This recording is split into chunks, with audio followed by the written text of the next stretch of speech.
Selandia Baru adalah sebuah negara kepulauan di barat daya Samudra Pasifik, kira-kira 1.500 km di tenggara Australia.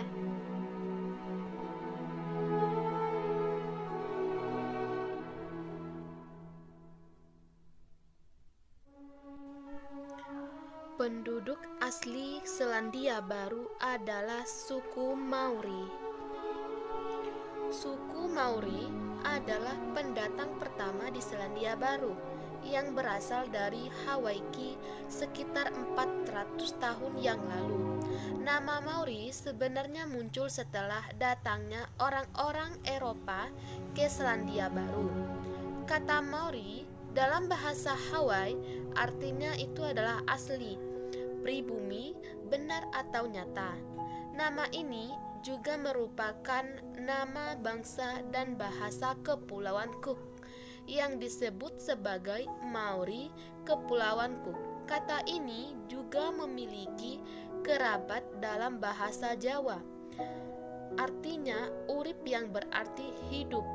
Kata hidup sendiri dalam bahasa Melayu juga merupakan sebuah pulau yang kerabat kata ini. Sebelumnya ditemukan oleh bangsa Polinesia. Kepulauan Selandia Baru merupakan pulau yang terisolasi.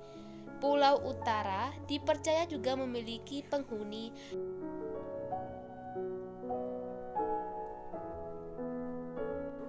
yaitu suku primitif yang disebut Moriori. Nama Maori sendiri muncul setelah kedatangan bangsa barat ke Selandia baru sekitar tahun 1830. Kata Maori sendiri merupakan sebuah yang berarti orang biasa, digunakan oleh bangsa barat untuk menyambut orang-orang telah tunggu atau tinggal di tanah Selandia Baru sebelum mereka datang. Sebenarnya, penyebutan penduduk asli, orang barat menyebut mereka itu sebagai Pakeha yang berarti orang kulit putih, sama seperti kebiasaan di daerah temuan lain. Orang barat juga menganggap bahwa mereka lebih baik dari penduduk asli yang mendiami daerah temuan mereka. Oleh sebab itu, mereka juga sering menemani atau menamai sebuah penduduk itu merupakan sebuah penduduk asli dengan sebutan yang mendiskreditkan.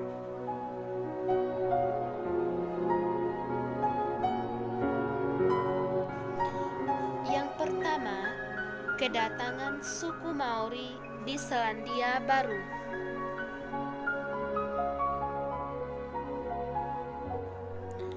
Penghuni pertama di Selandia Baru adalah bangsa Polinesia. Para penghuni bangsa Polinesia awal datang ke Selandia Baru dengan menggunakan sebuah perahu. Mereka datang dari kepulauan yang ada di wilayah Pasifik. Sekitar tahun 100 Masehi, bangsa Polinesia yang disebut sebagai bangsa Moriori datang ke Selandia Baru untuk menetap di sana. Mereka datang dari wilayah Marquesas dan Kepulauan Society.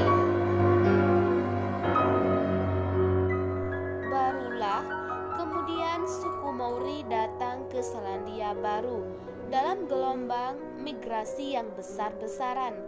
Tradisi suku Maori mengisahkan tentang bagaimana suku Maori datang dalam gelombang migrasi ini yang dimulai sekitar tahun 1150 Masehi. Gelombang migrasi kedatangan suku Maori ke Selandia Baru ini diakhiri oleh datangnya sebuah iring-iringan besar dari pulau mistis Hawaii.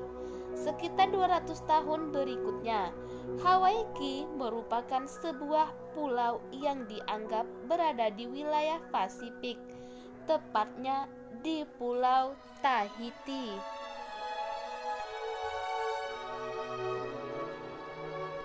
Hasil kebudayaan suku Maori yang pertama ada Hongi. Hongi merupakan salam tradisional suku Maori, suku asli Selandia Baru. Salam ini menandakan kedamaian kehidupan dan kesejahteraan antara tamu dan tuan rumah. Yang kedua, eksistensi Selandia Baru dalam Perang Dunia Pertama dan Kedua.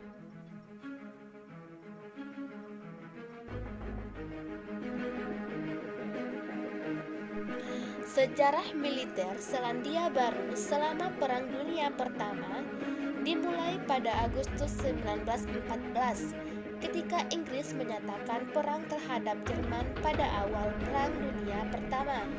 Pemerintahan Selandia Baru mengikuti tanpa ragu-ragu meskipun terisolasi secara geografis dan populasi kecil.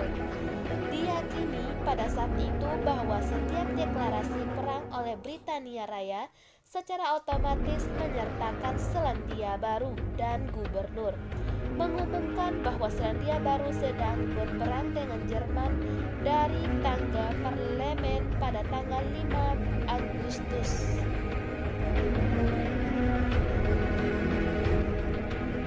Pada tahun 1918, pasukan Selandia Baru bongkar muat di pelabuhan Perancis.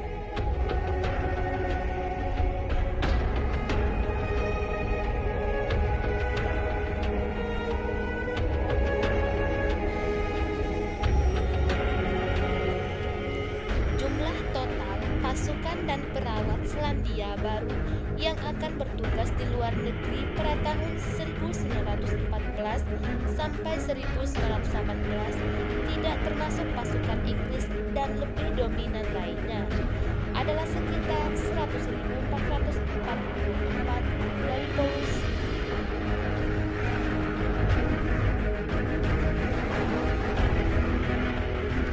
Populasi lebih dari 1 juta. 42% pria usia militer bertugas di pasukan ekspedisi Selandia Baru, bertempur di kompani Gallipoli dan di front barat. Pada tahun 16.697 warga Selandia Baru tewas dan 41.317 terluka selama perang. Tingkat korban terjadi sebanyak 58%. Sekitar 1.000 lebih orang tewas dalam waktu 5 tahun setelah perang berakhir sebagai akibat dari luka-luka yang dideritanya, dan 507 meninggal saat berlatih di Selandia Baru antara tahun 1914 dan 1918.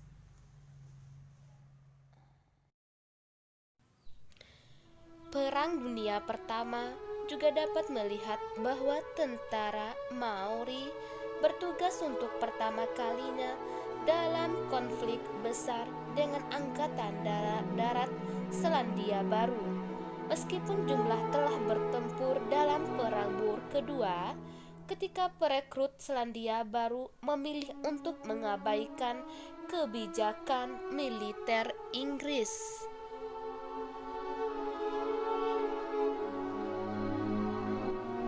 Setelah Perang Dunia Kedua, ikatan budaya dengan Britania Raya tetap kuat. Kendati demikian, pemerintah Selandia Baru selanjutnya memandang Amerika Serikat sebagai sekutu dan pelindung utama mereka. Selandia Baru menandatangani kesepakatan bersama Seattle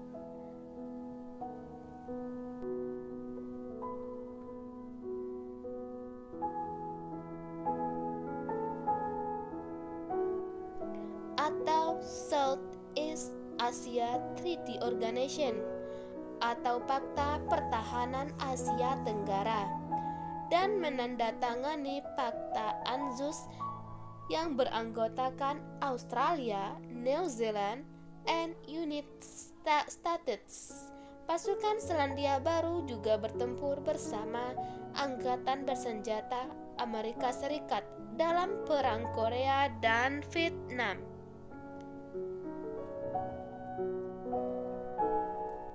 Setelah Perang Dunia Pertama dan Kedua berakhir, sekalipun keadaan Selandia Baru masih sangat terpengaruh oleh warisan kolonialnya, namun negara kini memiliki rasa identitas yang sangat kuat. Meski tetap merupakan anggota Persemakmuran Inggris dan dapat juga mempertahankan hubungan dekat yang bersahabat dengan Amerika Serikat. Selandia Baru kini memiliki kebijakan perdagangan dan luar negeri yang jauh lebih mandiri. Sejak pertengahan era tahun 1980-an, Selandia Baru telah menjadi zona bebas nuklir.